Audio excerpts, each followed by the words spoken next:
توبہ ہر گناہ کا علاج. اور اگر کوئی توبہ کر لے تو پھر اس کو تانا مت دینا کہ پہلے تو تیرا سود کا دھندا تھا، مت تانا دینا.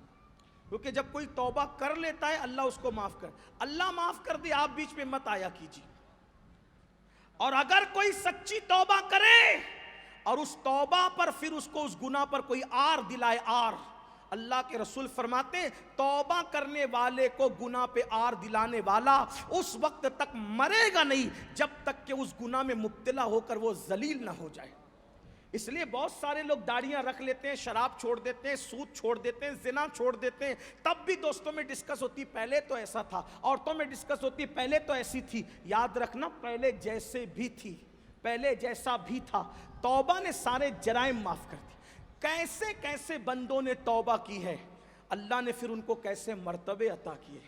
آئیے سود پر بات چلی ہے، اختصار سے اپنے الفاظ کے جامع میں علامہ ارشد القادری کی تحریر کا سہارا لیتے ہوئے ایک بات پیش کرتا ہوں.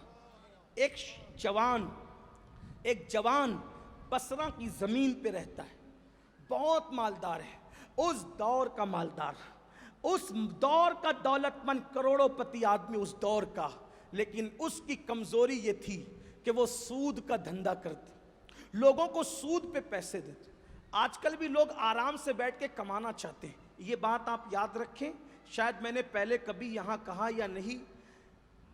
علامہ ابن حجر نے اپنی کتاب میں یہاں تک لکھا کہ سود کھانے والوں پر شب قدر میں بھی میں نے عذاب ہوتے ہوئے دیکھا.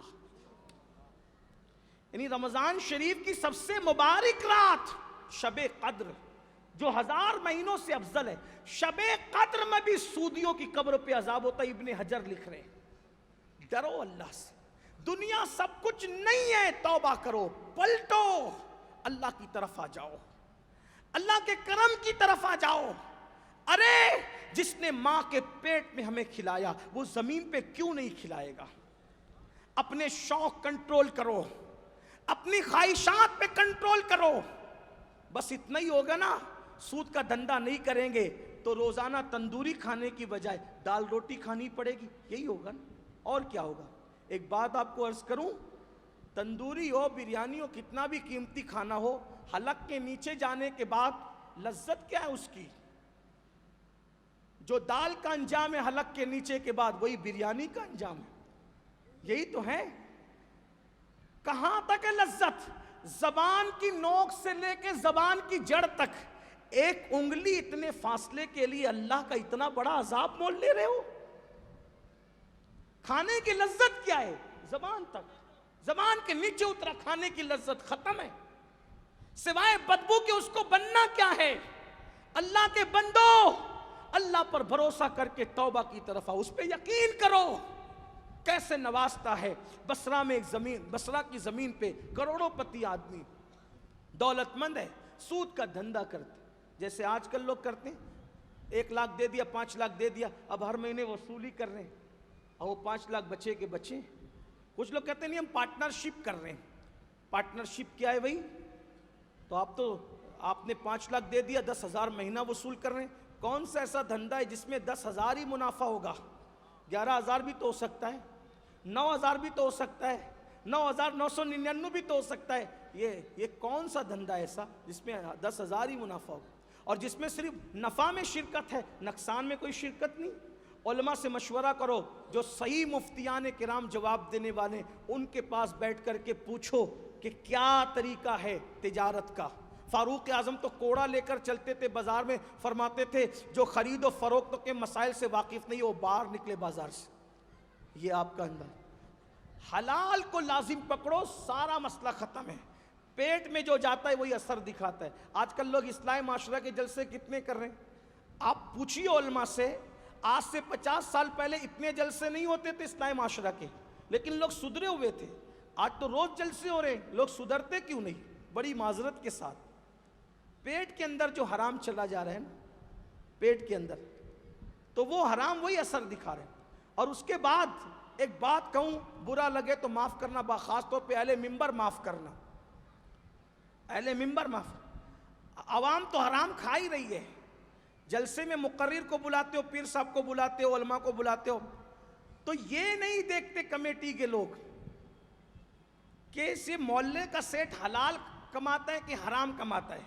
اے سی لگی ہے نا تو وہیں پہ رکاؤ, گدے ہیں نا تو وہیں پہ رکاؤ, کھانے کا انتظام وہی اچھا کرے گا وہیں رکاؤ, چاہے پھر وہ حرام کرتا ہو. اب آنے والے پیر لوگوں کو تو نہیں معلوم ہوتا, مقرر کو تو نہیں معلوم ہوتا, خطیب کو تو نہیں معلوم ہوتا, یہ کمیٹی والے اس کے ذمہ دار ہوتے. آپ لوگ ایسے نہیں ہیں, لیکن حالات ہندوستان کے ہیں ایسے. صدارت بھی دیں گے تو حرام دھندا کرنے والوں کو, اور پھر کان میں آ کے بولیں گے تھوڑا سا ذرا سنبھال لیجئے گا. لو, جلسہ کرنا فرض نہیں ہے, حرام سے بچنا فرض. اللہ کے رسول صلی اللہ علیہ وآلہ وسلم نے فرمایا لوگوں پہ ایک وقت ایسا آئے گا کہ سب سود کھائیں گے. آقا نے فرمایا تنبیہ الغافلین کے اندر یہ روایت, سب سود کھائیں گے, سب سود کھائیں گے. صحابہ نے پوچھا حضور سب کھائیں گے؟ آقا نے فرمایا ہاں, جو بچنا چاہے گا اس تک بھی سود کے گرد و غبار پہنچ کر رہیں گے. کچھ لوگ سود کھانے والوں کی حمایت میں کھڑے ہوں گے, کچھ لوگ سود کھانے والوں کے اس عمل سے راضی ہوں گے. میں کہتا ہوں, آپ کو کہتا ہوں, عوام تو بگڑ گئی ہے, لیکن اگر آپ اپنے مقرر کو بلاؤ, مشائخ کو بلاؤ, بزرگوں کو بلاؤ, تو اے سی پنکھے دیکھتے ہو اچھی بات ہے, یہ تمہارا اپنا مزاج ہے, لیکن اس سے پہلے حلال دیکھو. اگر حلال کھلانے والا دال روٹی کھلاتا ہے وہاں رکا. مقرر کے پیٹ میں کھانے تقریر سے پہلے جب تم نے حرام ڈال دیا تب وہ تقریر کیا اثر کرے. اس کو نہیں پتا ہے, میں اس کو نہیں کہہ رہا, وہ مجرم نہیں, وہ تو دور سے آیا, لیکن ذمہ داری تو آپ کی ہوتی. آپ نے مسجد کے متولیوں کو ان کو بنا رکھا ہے جن کے حرام دھندے, کیونکہ وہ مالدار ہیں. یعنی ساری مالداری کا آج سکہ چل رہا ہے, تو پھر اوروں میں ہم میں فرق کیا ہے؟ کل تقوی دیکھ کر مسجد کا متولی بنایا جاتا تھا, آج دولت دیکھ کر بنایا جاتا. کل شرافت دیکھ کے بنایا جاتا تھا, آج اس کا دبنگ پنگ اور بدماشی دیکھ کر کے بنایا جاتا ہے. مسلمانوں کہاں ہو؟ اور آپ سے بھی کہتا ہوں, یاد رکھنا, اگر جلسوں کے چندے بھی کرو, نیازوں کے چندے بھی کرو, کسی نے نہیں کہا 40 من کھچڑا بناؤ امام حسین کے نام کا, آدھا ہی کلو بناؤ اپنی حلال کی کمائی سے. حرام کی شرنی پہ فاتحہ کر کے اگر سود کا دھندا کرنے والا لا کے دیتا ہے, انکار کر دو, میں نے نہیں کھانا, جا میں نے نہیں کھانا. غوث پاک کے نام کی کرے, رسول پاک کے نام کی کرے, اگر اس کا کنفرم معاملہ ہے کہ یہ سود کے دھندے سے کر رہا ہے, انکار کر دو, حضور راضی ہوں گے, حضور خوش ہوں گے. آج ہم دیکھ رہے ہیں کہ جو سود اور حرام کے دھندے کرتے ہیں وہ نیاز وغیرہ پہ توجہ زیادہ کرتے ہیں تاکہ ان کے عیبوں پہ پردے پڑے. میں یہ نہیں کہتا کہ ہر نیاز کرانے والا حرام کاروبار کرتا ہے, نہیں. ہندوستان ہم گھوم رہے ہیں اللہ کی عطا سے, لیکن دیکھ رہے ہیں کہ وہ یہ سارے معاملات کرتے ہیں. یاد رکھیے, جب تک حق نہیں بولو گے حق تک نہیں پہنچ سکتے. ایک بات یاد آئیے, اس پر بات طویل ہو رہی ہے. حجاج بن یوسف جب کوفہ آیا, توجہ کرنا, یہ حرام عام ہو رہا ہے نا, تو اس میں بھی اسلام دشمن طاقتوں کی سازش ہے. حجاج جب کوفہ آیا تو کسی نے حجاج کے کان میں کہا, حجاج تو بڑا ظالم ہے, یہاں فلاں فلاں فلاں فلاں فلاں بزرگ لوگ بڑے متقی ہیں, اگر وہ بد دعا کر دیں گے تو مر جائے گا, تباہ برباد ہو جائے گا. حجاج نے کہا ان کا علاج جانتا ہوں, اپنے قاصد کو بھیجا, جاؤ ان سب کو بلا کے لا. سب آئے, کہا بیٹھو کھانا کھاؤ, سب کو کھانا کھلایا. حجاج توجہ کیجیے, حجاج نے, علامہ اسماعیل حقی لکھ رہے ہیں اس کو, علامہ اسماعیل حقی لکھ رہے ہیں اس کو, حجاج نے ان سارے متقی بزرگوں کو بلا کر کے دارالامارت میں بٹھا کے کھانا کھلایا. جب وہ جانے لگے تو انہوں نے کہا, حجاج ہم لوگ مستجاب الدعوات ہیں, یعنی ہماری دعائیں قبول ہوتی ہے, بد دعائیں بھی قبول ہوتی ہے, سیدھے رہنا ورنہ بد دعا کر دیں گے تو تو ہلاک ہو جائے گا. اس نے کہا جاؤ جاؤ میرا کچھ نہیں بگڑے گا. کہا کیوں؟ کہا میں نے تمہارے پیٹ میں حرام ڈال دیا ہے, تمہارے پیٹ میں حرام چلا گیا ہے. حضرت سعد ابن ابی وقاص نے کہا تھا, یا رسول اللہ میری تمنا ہے کہ میں جو دعا کروں اللہ قبول کر لے. آقا نے فرمایا حلال کو لازم پکڑ, اللہ تجھے مستجاب الدعوات بنا دے گا, تو جو دعا کرے گا اللہ تیری ہر دعا کو قبول فرمائے گا. حرام کی وجہ سے دعائیں قبول نہیں ہو رہی ہیں, توبہ کرو تو بات دور نکلتی جاتی ہے. میں شارٹ کرنا چاہتا ہوں, کیا کہ وہ نوجوان دولت مند تھا, سود کا دھندا کرتا تھا, ایک دن وہ سود کا ہفتہ وصولی کرنے کے لیے نکلا تو کچھ بچے کھیل رہے تھے. ان بچوں نے کہا ہٹو ہٹو ہٹو, حبیب سود خور آ رہا ہے, اس کے پیروں کا غبار اگر ہم پہ لگ جائے گا ہم لوگ کہیں بدبخت نہ ہو جائیں, ہٹو. بچوں میں بھی یہ شعور تھا اس دور میں کہ سود خوروں سے نفرت کرتے. اچھا یہ بات آج جو ہمارے ممبروں سے کچھ لوگ کہتے ہیں نا, صرف محبت کرو, صرف محبت کرو, صرف, یاد رکھنا اسلام نے جس سے محبت کا حکم دیا اس سے محبت ہونی چاہیے, لیکن جو گناہ کرتے ہیں ان سے محبت آپ کریں لیکن گناہ سے محبت نہ کریں. نفرت کا اظہار تو آپ کو کرنا چاہیے گناہ سے, ورنہ سب ایک ہو جائے گا, حلوہ اور زہر سب ایک ہوتا چلا جائے گا. یہ جو لوگ گناہوں پہ دلیر ہو رہے ہیں نا, اسی لیے ہو رہے ہیں کہ ہم لوگوں کے اندر سے بائیکاٹ کا جذبہ ختم ہو گیا, ہمارے اندر سے حق بولنے کی ہمت ختم ہو گئی. تو کہا ہٹو ہٹو, حبیب سود خور آ رہا ہے, اس کے گرد و غبار پیر کی ہم پہ لگے گی, ہم بدبخت نہ ہو جائیں. حبیب تو حبیب تھا, اس کے دل پہ چوٹ لگی. بچے بھی مجھ سے نفرت کرتے ہیں. وہ وصول کرنے کے لیے گیا, حبیب دروازے پہ دستک دی. خاتون خانہ نے وہاں جو تھی اس نے کہا کون؟ حبیب, ابھی تک تم نے اپنا ہفتہ نہیں بھجوایا؟ میرے شوہر تمہاری ہفتے کا انتظام کرنے گئے ہیں. کہا کہ میں خالی نہیں جاؤں گا, میں کسی کے دروازے سے خالی نہیں جاتا, میں کچھ نہ کچھ لے کے جاتا ہوں. وہ سود کا ہفتہ تو اپنی جگہ رہا, آ کے خالی نہیں جاؤں گا, آ کے جو لوٹوں اس کا عوض بھی کچھ نہ کچھ لے کے جاؤں گا. تو کہا دیکھو گھر میں کچھ نہیں تھا, میرے شوہر بکری کے سر اور پیر قرض کے طور پہ مانگ کے لائیں, چلاؤ نہیں, یہ لے کر کے چلے جا. دیا, لے کر کے گئے. بیوی کو کہا پکاؤ, بیوی نے پکایا. پک رہا تھا, خوشبو آ رہی تھی. ایک فقیر آیا, دستک دی, دروازہ کھولا. کیا؟ کیا خوشبو آ رہی ہے تیرے گھر کی ہانڈی سے, مجھے کچھ دے. سود کھانے والوں کا دل بڑا سخت ہو جاتا ہے. اس نے کہا اگر میں تجھے دوں گا تو تو مالدار تو نہیں ہوگا, البتہ میں غریب ضرور ہو جاؤں گا. جاتے ہوئے فقیر نے کہا حبیب ایک دن اللہ کی عدالت ہے, اللہ کی عدالت میں کھڑے ہونا ہے سب کو. جو تو ظلم کر رہا ہے, ظلم کا انجام ان قریب تو چکھ لے گا اگر تو نے توبہ نہیں کی. بچوں نے صبح وہ کہا, ادھر فقیر نے یہ کہا, ادھر جب دسترخوان پہ بیٹھے جیسی ہانڈی کھلی تو پورا کھانا خون میں تبدیل ہو چکا تھا. بیوی نے کہا حبیب بدبختی کی حد ہو گئی, لوگوں کی بددعاؤں کی انتہا ہو گئی. حبیب لوگوں کا خون چوس رہے ہیں ہم, دیکھو ہمارے گھر کی ہانڈی بھی خون میں تبدیل ہو گئی. ایک دن میں لگاتار 3 واقعات ہوئے. حبیب کے دل پہ چوٹ پہ چوٹ, چوٹ پہ چوٹ, چوٹ پہ چوٹ لگی. حبیب اٹھے, اب بدلنا ہے, اب توبہ کرنا ہے, اب زندگی میں انقلاب برپا کرنا ہے, اب جرائم کو چھوڑ کے اللہ کی طرف جانا ہے. کہاں جاؤں؟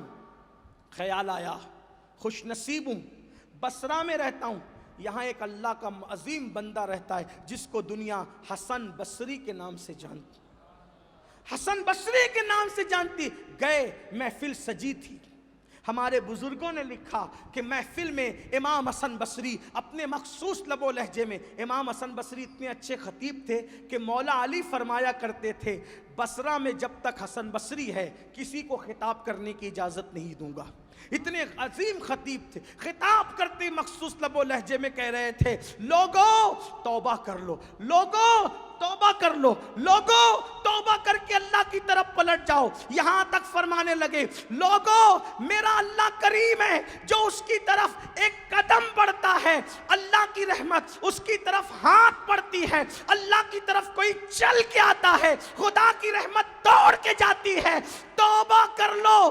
اگر آج کی تاریخ میں تم کیا حبیب سود خور بھی توبہ کر لے تو اللہ اس کو بھی معاف کر دے گا. اتنا سننا تھا, حبیب کے دل پہ بجلی بجلی گری. حبیب نے سوچا اللہ میں اتنا برا ہوں کہ میری مثالیں حسن بصری کی خانقاہ میں دی جا رہی ہے. قریب آئے اور کہا اے بزرگ, جو یہ جملہ آپ نے آخر میں کہا ایک بار پھر کہنا. کہا اللہ کے بندو توبہ کرو, آج اگر حبیب سود خور بھی توبہ کرے اللہ اس کو بھی معاف کر دے گا. پھر قریب آ کے کہا یہ جملہ ایک بار اور کہہ دے. تو کہا اللہ کے بندو توبہ کر لو, اگر آج حبیب سود خور بھی توبہ کرے اللہ اس کو بھی معاف کر دے گا. قدم پکڑ کے کہا آپ گواہ رہنا, آج حبیب سود خور نے توبہ کر لی ہے. کہا تو کون؟ میں حبیب ہی ہوں. آپ نے توبہ کرائی اور توبہ کرا کر فرمایا کیا ارادہ ہے؟ کہا حضور جتنا ہے سب اللہ کی راہ میں وقف کر دیا, جس کا جانتا ہے اس کا لوٹا دیا جائے گا, نہیں جانتا سب خدا کی راہ میں. اللہ اکبر. حبیب کے دل کو سکون ملا. حبیب نے حسن بصری کے ہاتھ پہ توبہ کی, بیعت کی, مرید ہوئے اور اس کے بعد گھر جانے لگے. بچے ابھی تک کھیل رہے تھے. توجہ کرنا, جو بدل جائے بازاری عزتیں کچھ نہیں ہوتی, اشتہاری عزتیں کچھ نہیں ہوتی, اللہ کی دی ہوئی عزت کبھی ختم نہیں ہوتی. سنو سنو, جو صبح کو نکلے تھے اور بچوں نے کہا تھا حبیب سود خور کے غبار سے بچو کہیں ہم بدبخت نہ ہو جائیں, وہ بچے اب بھی کھیل رہے تھے. لوٹے تو کسی بچے نے کہا ہٹو ہٹو, حبیب اللہ کا حبیب بن کر آ رہا ہے, ہمارے پیروں کا غبار حبیب کی بے ادبی کا سبب نہ بن جائے. آنکھوں میں آنسو جاری ہو گئے. مولا میں نے توبہ وہاں کی, میرے سوا اور محفل والوں کے سوا کسی کو پتا نہیں ہے تیری شان کتنی بڑی ہے. ابھی توبہ کی ہی ہے کہ تو نے لوگوں کے دل میں میری محبت پیدا فرما دی ہے. اس کے بعد ساری زندگی حبیب اللہ کے ہو کر کے رہے. اسی حبیب کو دنیا نے حضرت حبیب اعجمی کے نام سے جانا. اور یہ حبیب اعجمی کون ہے؟ غریب نواز کے بھی پیروں کے پیر ہے اور غوث پاک کے بھی پیروں کے پیر ہے. ایک مرتبہ کشتی میں سفر کر رہے تھے, کسی کا موتی چوری ہو گیا تو لوگوں نے کہا اس نے چرایا. بعد میں کہا یہ حبیب نے چرایا ہوگا. اللہ اکبر. اللہ نے کہا حبیب تم نے چوری کی موتی؟ کہا اچھا میں چور دکھتا ہوں. پھر آپ نے غصے میں آ کے کہا اے دریا کی مچھلیوں, جو موتی گم ہوا ہے نکال کے دو. تو دیکھا کہ پورے دریا کے اندر مچھلیوں نے سر نکالا اور سب کے منہ میں موتی ہے. فرمایا جو تمہارا ہے لے لو. یہ کرامت دیکھی, قدم پکڑنے گئے, بیچ دریا ہی سے حضرت حبیب دریا پہ چلتے ہوئے کنارے کی طرف گئے. یہ منظر حسن بصری دیکھ رہے تھے, چیخ ماری بے ہوش ہو گئے. توبہ میں نے کرائی, توبہ کرنے والا کس مقام پر پہنچ گیا کہ دریا پر چلنے لگا. دیکھو یہ میرے اللہ کی شان ہے. اللہ کے بندو سچی توبہ کرو, بدلو. آج کی یہ محفل اسی لیے منعقد ہے, عقیدے کی بھی اصلاح ہو اور عمل کی بھی اصلاح ہو. میرے بھائی آج توبہ کر لو, سکون ملے گا, قرار ملے گا, نسلیں تمہاری بربادی سے بچ جائے گی. یہ مت چھوڑو کہ کیا ہوگا. یاد رکھنا جب نبی کے نام پہ سب کو چھوڑ سکتے ہیں یار, تو نبی کے نام پہ گناہ کیوں نہیں چھوڑ سکتے؟ اللہ نبی کی محبت میں قبلہ بدل دیتا ہے, ہم اپنی زندگی نہیں بدل سکتے. اب آخری بات جو ہے, اللہ پاک قرآن میں ارشاد فرماتا ہے لا ایمان والوں کی شان, لا تجد قوم یؤمنون باللہ والیوم الآخر یوادون من حاد اللہ ورسولہ ولو کانوا آباءہم او ابناءہم او اخوانہم او عشیرتہم. قرآن کہتا ہے تم ہرگز نہیں پاؤ گے کن کو جو ایمان لائے اللہ پر اور یوم آخرت پر. مومن کی شان قرآن بیان کر رہا ہے. دیکھو میں تفسیر کے ساتھ اس کا خلاصہ پیش کر رہا ہوں. مومن کی شان اللہ بیان کر رہا ہے, جو لوگ اللہ اور یوم آخرت پر ایمان لائے. پھر ان کی شان کیا ہے؟ وہ لوگ جب دیکھتے ہیں کہ میرا باپ, میرے بھائی, میرے رشتہ دار اللہ رسول کو اذیت پہنچا رہے ہیں, تو اللہ کیا فرماتا ہے؟ اگر اللہ رسول کو اس کا باپ, اس کے بھائی, رشتہ دار اذیت پہنچائے تو وہ چھوڑ دیتا ہے ان کو. اللہ رسول کو اگر باپ بھائی رشتہ دار اذیت پہنچائے تو ایمان والے کی نشانی کیا ہے؟ ایمان والا ان کو چھوڑ دیتا ہے، اور جب وہ چھوڑ دیتا ہے تو اللہ نے اس چھوڑنے پر اس کا گناہ نہیں ذکر کیا، ناراضگی نہیں، بلکہ کیا فرمایا؟ جب اللہ رسول کو اس کے باپ ماں بھائی رشتہ دار اذیت پہنچائے اور وہ ان کو اللہ رسول کی محبت میں چھوڑ دے تو اللہ فرماتا ہے اولئک کتب فی قلوبہم الایمان، اللہ ان کے دلوں پر ایمان کو نقش کر دیتا ہے، ایمان کو لکھ دیتا ہے، ایمان کی مہر اس کے دل پہ لگا دیتا ہے۔ مسلمانوں بتاؤ، اللہ اور رسول کو ماں باپ بھائی بیٹے رشتہ دار اذیت پہنچائے تو مومن ان کو چھوڑ دیتا ہے، تو یہ جو گناہ اللہ اور رسول کو اذیت پہنچا رہے ہیں ان کو کیوں نہیں چھوڑتے؟ جب ان کو چھوڑو گے انعام کیا ہے؟ اولئک کتب فی قلوبہم الایمان، ان کے دلوں پر اللہ ایمان نقش کر دیتا ہے، اور پھر کیا کرتا ہے؟ وَأَيَّدَهُمْ بِرُوحٍ مِّنْهُ، اور جبریل کے ذریعے سے اللہ ان کی مدد کرتا ہے۔ یعنی اللہ رسول کو اذیت پہنچانے والی چیزوں کو چھوڑ دو گے تو جبریل کے ذریعے سے اللہ تمہاری مدد فرمائے گا، اور پھر فرماتا ہے اللہ اکبر، اور اللہ پاک ان کو اس جنت میں داخل فرمائے گا، وَيُدْخِلُهُمْ جَنَّاتٍ تَجْرِي مِن تَحْتِهَا الْأَنْهَارُ خَالِدِينَ فِيهَا، جس کے نیچے نہریں جاری ہے، اس جنت میں اللہ تمہیں داخل فرمائے گا۔ اور کتنا بڑا اعزاز اور انعام دیا، رضی اللہ عنہم ورضوا عنہ، اور اللہ ان سے راضی ہو جاتا ہے اور ان کو اپنے سے راضی کر لیتا ہے، اور کیا فرمایا؟ اولئک حزب اللہ، اور پھر وہ اللہ کی جماعت ہو جاتے ہیں۔ الا ان حزب اللہ هم المفلحون، اور آگاہ ہو جاؤ اللہ ہی کی جماعت کامیاب و کامران ہے۔ دیکھو یہ گناہ چھوڑنے پر، اللہ رسول کے دشمنوں کو چھوڑنے پر یہ اللہ انعام عطا کرتا ہے۔ تو یاد رکھنا، گناہ بھی چھوڑ دو، اور جو لوگ اللہ رسول کی شان میں گستاخیاں بے ادبیاں کرتے ہیں ان سے بھی دور ہو جاؤ، اللہ تمہاری جبریل کے ذریعے مدد کرے گا، دلوں پر ایمان نقش کر دے گا، اور تم اللہ کی جماعت میں داخل ہو جاؤ گے، اللہ تمہیں کامیابی عطا فرمائے گا۔ اللہ پاک کی بارگاہ میں دعا ہے اللہ کہنے سننے سے زیادہ ہم سب کو عمل کی توفیق عطا فرمائے۔ گفتگو کے درمیان اگر کوئی غلطی ہو گئی ہو اللہ کی بارگاہ میں خود بھی توبہ کرتا ہوں، اللہ تعالیٰ معاف فرمائے۔ استغفر اللہ ربی من کل ذنب واتوب الیہ۔